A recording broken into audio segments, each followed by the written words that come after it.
परमात्मने नमः। अमानितमदभ्यक्तमहिंसा क्षान्तिरार्जवम् आचार्योपासनं शौचं स्थैर्यमात्मविनिग्रहो। अर्थात अमानित्वम अपने में मानीपन के अभाव का नाम अमानित्व है।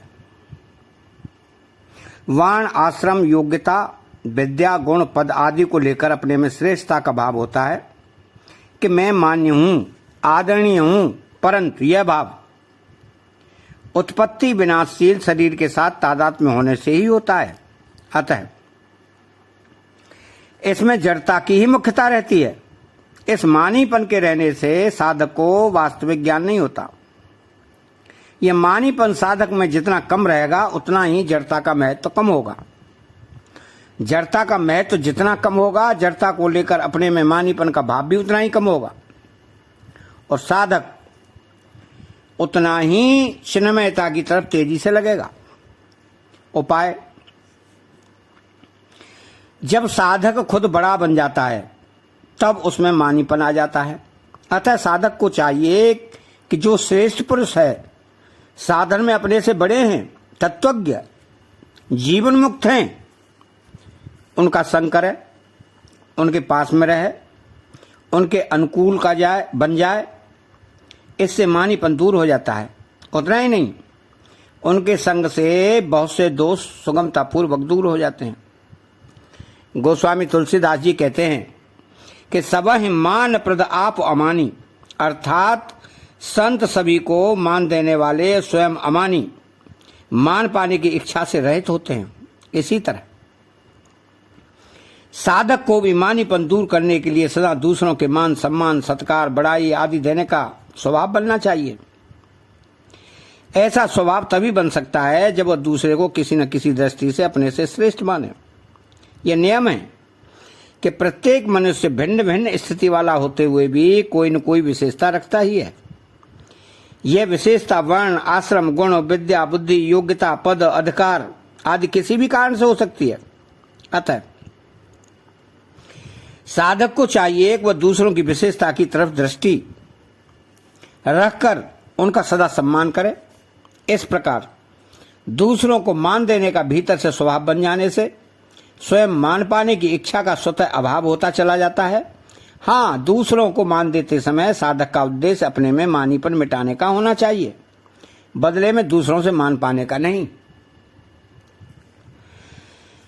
तो इसमें विशेष बात यह है कि गीता में भगवान ने भक्ति मार्ग के साधक में सबसे पहले भय का भाव बताया है, अभयम, और अंत में मानीपन का भाव बताया है, नाति मान्यता। परंतु ज्ञान मार्ग के साधन में मानीपन का अभाव सबसे पहले बताया है, अमानित्वम, और भय का अभाव सबसे अंत में बताया है, तंतु ज्ञानार्थ दर्शनम। इसका तात्पर्य है कि जैसे बालक अपनी मां को देखकर अभय हो जाता है, ऐसे ही भक्ति मार्ग में साधक प्रहलाद जी की तरह आरंभ से ही सब जगह अपने प्रभु को ही देखता है। इसलिए वो आरंभ में ही अभय हो जाता है। स्वयं भक्त में अमानी रहकर दूसरों को मान देने की आदत शुरू से ही रहती है। अंत में उसका देहाध्यास अर्थात शरीर से मानी हुई एकता अपने आप मिट जाती है, तो वह सर्वदा अमानी हो जाता है। परंतु ज्ञान मार्ग में साधक आरंभ से ही शरीर के साथ अपनी एकता नहीं मानता, इसलिए वह आरंभ में ही अमानी हो जाता है। क्यों कि शरीर से एकता मानने से ही मानीपन आता है। अंत में तत्व ज्ञान के अर्थरूप परमात्मा को सब जगह देखकर अभय हो जाता है। अदम्भेत्वम, दंभ का नाम दिखावटीपन का है। लोग हमारे में अच्छे गुण देखेंगे तो वे हमारा आदर करेंगे, हमें माला पहनाएंगे, हमारी पूजा करेंगे, हमें ऊंचे आसन पर बैठाएंगे आदि को लेकर अपने में वैसा गुण न होने पर भी गुण दिखाना, अपने में गुण कम होने पर भी उसे बाहर से ज्यादा प्रकट करना, यह सब दंभ है। अपने में सदाचार है, शुद्धि है, पवित्रता है, पर अगर लोगों के सामने हम पवित्रता रखेंगे तो हमारी हंसी उड़ाएंगे, हमारी निंदा करेंगे। ऐसा सोचकर अपनी पवित्रता छोड़ देना और सामने वाले की तरह बन जाना है भी दंभ है। जैसे आजकल विवाह आदि के अवसरों पर क्लबों, होटलों के स्वागत समारोह में अथवा वायुयान आदि पर यात्रा करते समय पवित्र आचरण वाले सज्जन भी मान सत्कार आदि के लिए अपवित्र खाद्य पदार्थ लेते देखे जाते हैं। यह भी दंभ है। इसी तरह दुराचारी पुरुष भी अच्छे लोगों के समुदाय में आने पर मान, सत्कार, कीर्ति, प्रतिष्ठा आदि की प्राप्ति की इच्छा से अपने को बाहर से धर्मात्मा, भक्त, सेवक, दानी आदि प्रकट करने लगते हैं, तो यह भी दंभ है। कोई साधक एकांत में बंद कमरे में बैठकर जप, ध्यान, चिंतन कर रहा है और साथ में आलस्य, नींद भी ले रहा है, पर जब बाहर से उस पर श्रद्धा, पूज्य भाव रखने वाले आदमी की आवाज आती है, तब उस आवाज को सुनते ही वो सावधान होकर जप, ध्यान करने लग जाता है और उसके नींद, आलस से भाग जाते हैं। यह भी एक सूक्ष्म दंभ है। इसमें भी देखा जाए तो आवाज सुनकर सावधान हो जाना कोई दोष नहीं है, पर उसमें जो दिखावटीपन का भाव आ जाता है कि वह आदमी मेरे में अश्रद्धा न कर ले, यह भाव आना दोष है। इस भाव के स्थान पर ऐसा भाव आना चाहिए कि भगवान ने बड़ा अच्छा किया कि मेरे को सावधान करके जब ध्यान में लगा दिया। इन सब प्रकार के दम्भों का अभाव होना अदम्भित्व है। उपाय: साधक को अपना उद्देश्य एकमात्र परमात्मा प्राप्ति ही रखना चाहिए, लोगों को दिखाने का किंचित मात्र भी नहीं। अगर उसमें दिखावटीपन आ जाएगा तो उसके साधन में शिथिलता आ जाएगी, जिससे उद्देश्य की सिद्धि में बाधा लग जाएगी। अतः उसको कोई अच्छा, बुरा, ऊंच नीच जो कुछ भी समझे, इसकी तरफ ख्याल न करके वो अपने साधन में लगा रहे। ऐसी सावधानी रखने से दंभ मिट जाता है। अहिंसा: मन, वाणी, शरीर से कभी किसी को किंचित मात्र भी दुख न देने का नाम अहिंसा है। कर्ता भेद से हिंसा 3 प्रकार की होती है: कृत, स्वयं हिंसा करना; कारित, किसी से हिंसा करवाना; और अनुमोदित, हिंसा का अनुमोदन, समर्थन करना। उपयुक्त 3 प्रकार की हिंसा 3 भावों से होती है: क्रोध से, लोभ से और मोह से। तात्पर्य है कि क्रोध से भी कृतकारित और अनुमोदित हिंसा होती है, लोभ से भी कृतकारित और अनुमोदित हिंसा होती है, तथा मोह से भी कृतकारित और अनुमोदित हिंसा होती है। इस तरह हिंसा 9 प्रकार की हो जाती है। तो उपर्युक्त 9 प्रकार की हिंसा में 3 मात्राएं होती हैं: मृदु मात्रा, मध्य मात्रा, अधिमात्रा। किसी को थोड़ा दुख देना मृदु मात्रा में हिंसा है, मृदु मात्रा से अधिक दुख देना मध्य मात्रा में हिंसा है, और बहुत अधिक घायल कर देना अथवा खत्म कर देना अधिमात्रा से हिंसा है। इस तरह मृदु, मध्य, अधिमात्रा के भेद से हिंसा 27 प्रकार की हो जाती है। उपयुक्त 27 प्रकार की हिंसा 3 कारणों से होती है: शरीर से, वाणी से और मन से। इस तरह हिंसा 81 प्रकार की हो जाती है। इनमें से किसी भी प्रकार की हिंसा न करने का नाम अहिंसा है। अहिंसा भी 4 प्रकार की होती है: देशगत, कालगत, समयगत, व्यक्तिगत। अमुक तीर्थ में, अमुक मंदिर में, अमुक स्थान में किसी को दुख नहीं देना है, यह देशगत अहिंसा है। अमावस्या, पूर्णिमा, व्यतिपात आदि पर्वों के दिन किसी को दुख नहीं देना है, यह कालगत अहिंसा है। संत के मिलने पर, पुत्र के जन्मदिन पर, पिता के निधन दिवस पर किसी को दुख नहीं देना है, यह समयगत अहिंसा है। गाय, हरिण आदि को तथा गुरुजन, माता पिता, बालक आदि को दुख नहीं देना है, यह व्यक्तिगत अहिंसा है। तो किसी भी देश, काल आदि में क्रोध, लोभ, मोह पूर्वक किसी को भी शरीर, वाणी और मन से किसी भी प्रकार से दुख न देने से यह सार्वभौमिक अहिंसा महाव्रत कहलाती है। अब उपाय क्या है इसका? कि जैसे साधारण प्राणी अपने शरीर का सुख चाहता है, ऐसे ही साधक को सबके सुख में अपना सुख, सबके हित में अपना हित, सबकी सेवा में अपनी सेवा माननी चाहिए, अर्थात सबके सुख हित और सेवा से अपना सुख हित और सेवा अलग नहीं माननी चाहिए। सब अपने ही स्वरूप हैं, ऐसा विवेक जागृत करने से उनके द्वारा किसी को दुख देने की प्रक्रिया होगी ही नहीं और उसमें अहिंसा भाव स्वतः आ जाएगा। शांति, शांति नाम सहनशीलता अर्थात क्षमा का है। अपने में सामर्थ्य होते हुए भी अपराध करने वाले को कभी किसी प्रकार से किंचित मात्र भी दंड ना मिले, ऐसा भाव रखना तथा उसके बदला लेने अथवा किसी दूसरे के द्वारा दंड दिलवाने का भाव न रखना ही शांति है। उपाय, सहनशीलता अपने स्वरूप में स्वतः सिद्ध है, क्योंकि अपने स्वरूप में कभी विकृति आती ही नहीं।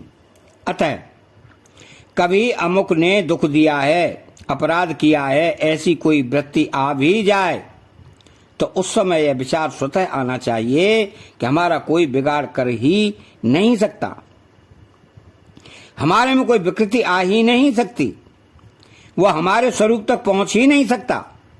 ऐसा विचार करने से क्षमा भाव स्वतः आ जाता है। नंबर 2, जैसे भोजन करते समय अपने ही दांतों से अपनी जीभ कट जाए तो हम दांतों पर क्रोध नहीं करते, दांतों को दंड नहीं देते। हाँ, जीभ ठीक हो जाए यह बात तो मन में आती है, पर दांतों को तोड़ दें यह भाव मन में कभी नहीं आता। कारण कि दांतों को तोड़ेंगे तो एक नई पीड़ा और होगी, अर्थात पीड़ा दुगनी होगी, जिससे हमारे को ही दुख होगा, हमारा ही अनिष्ट होगा। ऐसे ही बिना कारण कोई हमारा अपराध करता है, हमें दुख देता है, उसको अगर हम दंड देंगे, दुख देंगे तो वास्तव में हमारा ही अनिष्ट होगा। क्यों? कि वह भी तो अपना ही स्वरूप है। आर्जवम, सरल जी सीधेपन के भाव को आर्जव कहते हैं। साधक के शरीर, मन और वाणी में सरल सीधापन होना चाहिए, शरीर की सजावट का भाव न होना, रहन सहन में सादगी तथा चाल ढाल में स्वाभाविक सीधापन होना, एंड अकड़ न होना, यह शरीर की सरलता है। छल कपट ईर्षा द्वेष आदि का न होना तथा निष्कपटता, सौम्यता, हितैषता, दया आदि का होना, यह मन की सरलता है। व्यंग, निंदा, चुगली आदि न करना, चुभने वाले एवं अपमानजनक वचन न बोलना तथा सरल, प्रिय और हितकारक वचन बोलना, यह वाणी की सरलता है। अब इसका उपाय क्या है? अपने को एक देश में मानने से, अर्थात स्थूल सूक्ष्म कारण शरीर के साथ संबंध रखने से अपने में दूसरों की उपेक्षा विशेषता दिखती है। इससे व्यवहार में भी चलते फिरते उठते बैठते आदि क्रिया करते हुए कुछ टेढ़ापन अकड़ आ जाती है। अतः शरीर के साथ अपना संबंध न मानने से और अपने स्वरूप की तरफ दृष्टि रखने से यह अकड़ मिट जाती है और साधक में स्वतः सरलता, नम्रता आ जाती है।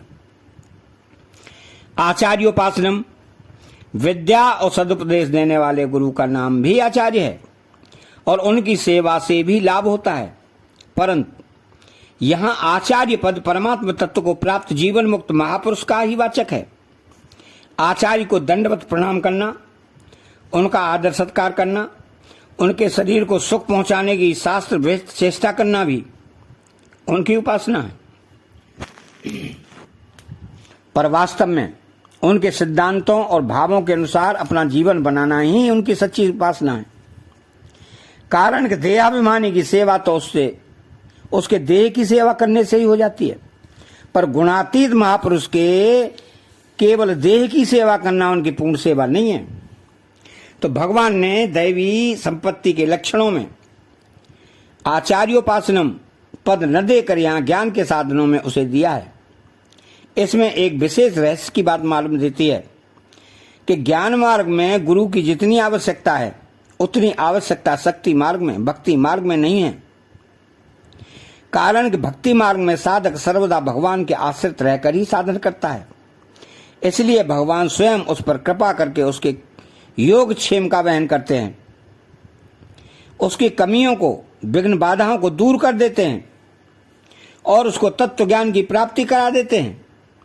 परंतु ज्ञान मार्ग में साधक अपनी साधना के बल पर चलता है, इसलिए उसमें कुछ सूक्ष्म कमियां रह जाती हैं। जैसे नंबर 1, शास्त्रों एवं संतों के द्वारा ज्ञान प्राप्त करके जब साधक शरीर को अपनी धारणा से अपने से अलग मानता है तब उसे शांति मिलती है। ऐसी दशा में वह यह मान लेता है कि मेरे को तत्व ज्ञान प्राप्त हो गया। परंतु जब मान अपमान की स्थिति सामने आती है अथवा अपनी इच्छा के अनुकूल या प्रतिकूल घटना घटती है, तब अंतःकरण में हर्ष शोक पैदा हो जाते हैं, जिससे सिद्ध होता है कभी तत्व ज्ञान हुआ नहीं। नंबर 2, किसी आदमी के द्वारा अचानक अपना नाम सुनाई पड़ने पर अंतःकरण में इस नाम वाला शरीर में हूं ऐसा भाव उत्पन्न हो जाता है, तो समझना चाहिए कि अभी मेरी शरीर में ही स्थिति है। नंबर 3, साधना की ऊंची स्थिति प्राप्त होने पर जागृत अवस्था में तो साधक को जड़ चेतन का विवेक अच्छी तरह रहता है, पर निद्रावस्था में उसकी विस्मृति हो जाती है। इसलिए नींद से जगने पर साधक उस विवेक को पकड़ता है, जबकि सिद्ध महापुरुष का विवेक स्वाभाविक रूप से रहता है। नंबर 4, साधक में पूज्य जनों से भी मान आदर पाने की इच्छा हो जाती है। जैसे जब वह संतों या गुरुजनों की सेवा करता है, सत्संग आदि में मुख्यता से भाग लेता है, तब उसके भीतर ऐसा भाव पैदा होता है कि वे संत या गुरुजन मेरे और दूसरों की उपेक्षा श्रेष्ठ माने। यह उसकी सूक्ष्म कमी ही है। इस प्रकार साधक में कई कमियों के रहने की संभावना रहती है, तो जिनकी तरफ ख्याल न रहने से वह अपने अधूरे ज्ञान को भी पूर्ण मान सकता है। इसलिए भगवान आचार्योपासनम पद से यह कह रहे हैं कि ज्ञान मार्ग के साधक को आचार्य के पास रहकर उसकी अधीनता में ही साधन करना चाहिए। भगवान ने अर्जुन से कहा है कि तू तत्वज्ञ जीवन मुक्त महापुरुषों के पास जा, उनको दंडवत प्रणाम कर, उनकी सेवा कर और उसकी जिज्ञासा पूर्ति के लिए नम्रता पूर्वक प्रश्न कर, तो वे तत्वदर्शी ज्ञानी महात्मा तेरे को ज्ञान का उपदेश देंगे। इस प्रकार साधन करने पर वह महापुरुष उसकी उन सूक्ष्म कमियों को, जिनको वह खुद भी नहीं जानता, दूर करके उसको सुगमता से परमात्मा तत्व का अनुभव करा सकते हैं। साधक को शुरू में ही सोच समझकर आचार्य संत महापुरुष के पास जाना चाहिए। आचार्य गुरु कैसा हो, इस संबंध में ये बातें ध्यान में रखनी चाहिए। नंबर 1, अपनी दृष्टि में जो वास्तविक बोधवान तत्वज्ञ दिखते हों। नंबर 2, जो कर्मयोग, ज्ञान योग, भक्ति योग आदि साधनों को ठीक ठीक जानने वाले हों। नंबर 3, जिनके संग से वचनों से हमारे हृदय में रहने वाली शंकाएं बिना पूछे ही स्वतः दूर हो जाती हों। नंबर 4, जिनके पास में रहने से प्रसन्नता शांति का अनुभव होता हो।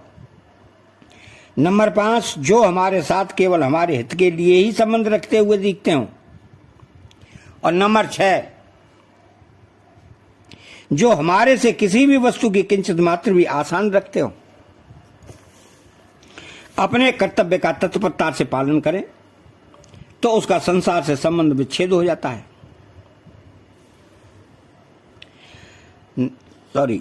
नंबर 7, जिनकी संपूर्ण चेष्टाएं केवल साधकों के हित के लिए ही हों।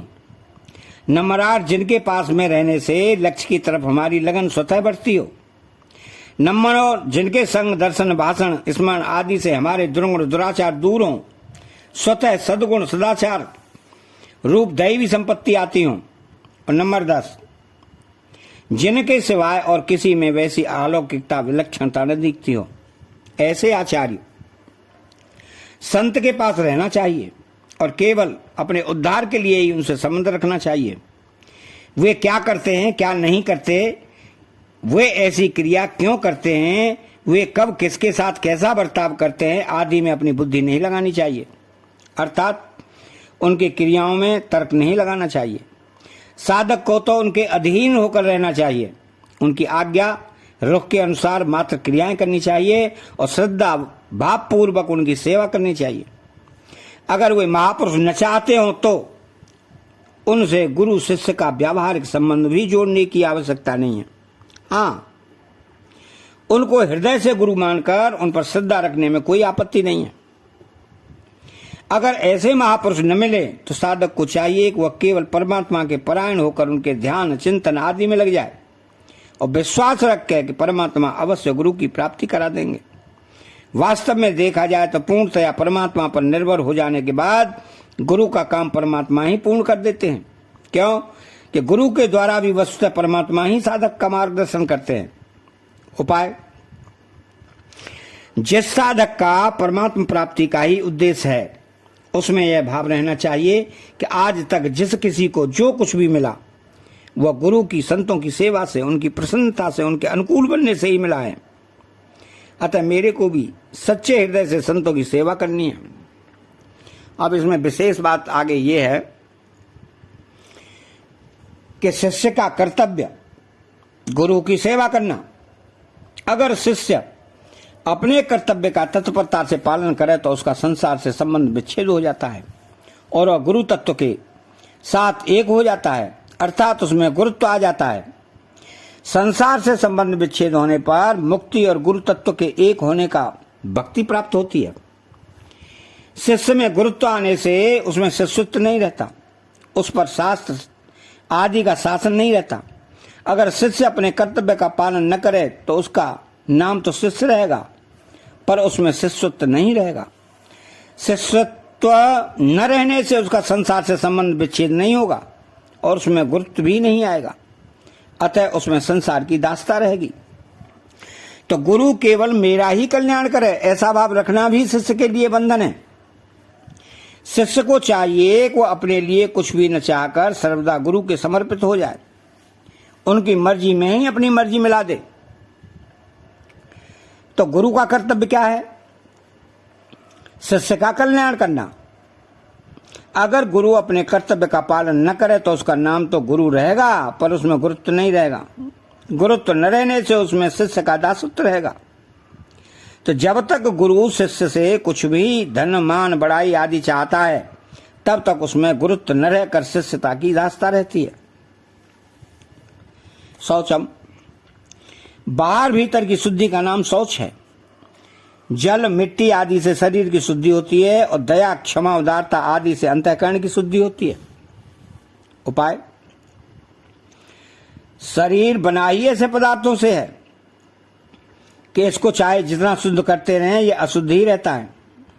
इससे बार बार अशुद्धि ही निकलती रहती है, अतः इसको बार बार शुद्ध करते करते ही इसकी वास्तविक अशुद्धि का ज्ञान होता है, जिससे शरीर से अरुचि अपरामता हो जाती है।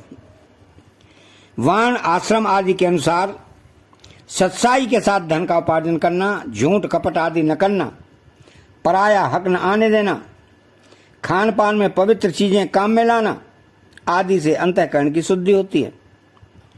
स्थैर्यम,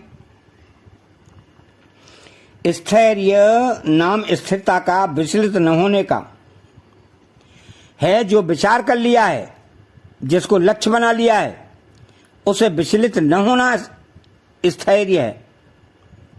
मेरे को तत्वज्ञान प्राप्त करना ही है ऐसा दृढ़ निश्चय करना और विघ्न बाधाओं के आने पर भी उनसे विचलित न होकर अपने निश्चय के अनुसार साधन में तत्परता पूर्वक लगे रहना, इसी को यहाँ स्थैर्यम पद से कहा गया है।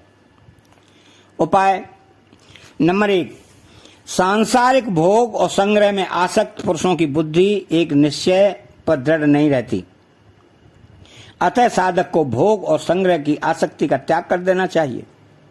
नंबर 2, साधक अगर किसी छोटे से छोटे कार्य का भी विचार कर ले तो उस विचार की हिंसा न करे, अर्थात उस पर दृढ़ता से स्थिर रहे। ऐसा करने से उसका स्थिर रहने का स्वभाव बन जाएगा। नंबर 3, साधक का संतों और शास्त्रों के वचनों पर जितना अधिक विश्वास होगा उतनी ही अधिकता में स्थिरता आएगी। आत्म विनिग्रह, यहां आत्मा नाम मन का है और उसको बस में करना ही आत्म विनिग्रह है। मन में दो तरह की चीजें पैदा होती हैं, स्फुरना और संकल्प। स्फुरना अनेक प्रकार की होती है और वो आती जाती रहती है, पर जिस स्फुरना में मन चिपक जाता है, जिसको मन पकड़ लेता है, वह संकल्प बन जाती है। संकल्प में दो चीजें रहती हैं, राग और द्वेष। इन दोनों को लेकर मन में चिंतन होता है। स्फुरना तो दर्पण के दृश्य की तरह होती है। दर्पण में दृश्य दिखता तो है, पर कोई भी दृश्य चिपकता नहीं, अर्थात दर्पण किसी भी दृश्य को पकड़ता नहीं।